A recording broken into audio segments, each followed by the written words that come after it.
মনে রাখবেন, আল্লাহ কখনো কাউকে ঠকায়, আল্লাহ কখনো ধৈর্য ধারণকারীকে পরাজিত হতে দেয়, আল্লাহ কখনো শুকরিয়া আদায়কারীকে অপমানিত হতে দেয়।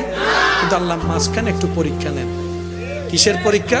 আমার বান্দা আমার থাকে নাকি থাকে না, আমার পক্ষে থাকে নাকি থাকে না, আমার দিকে তাকায় থাকে নাকি থাকে না, আমি কষ্ট দিলে কোনো আমাকে ছেড়ে চলে যাচ্ছে কিনা, এইটা একটু আল্লাহ দেখে।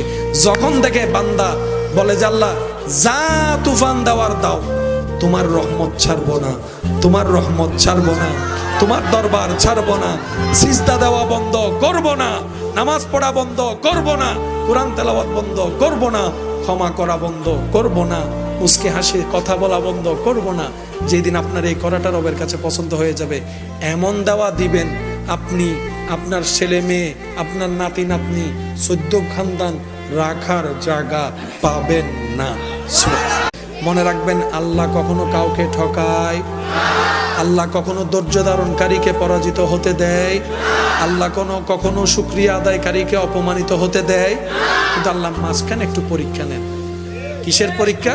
আমার বান্দা আমার থাকে নাকি থাকে না, আমার পক্ষে থাকে নাকি থাকে না, আমার দিকে তাকায় থাকে নাকি থাকে না, আমি কষ্ট দিলে কোনো আমাকে ছেড়ে চলে যাচ্ছে কিনা, এইটা একটু আল্লাহ দেখে।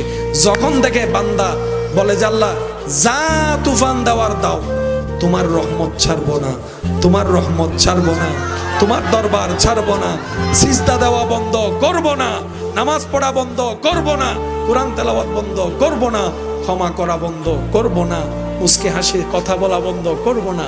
যেদিন আপনার এই করাটা রবের কাছে পছন্দ হয়ে যাবে, এমন দেওয়া দিবেন আপনি আপনার ছেলে মেয়ে, আপনার নাতি নাতনি, 14 খানদান রাখার জায়গা পাবেন না।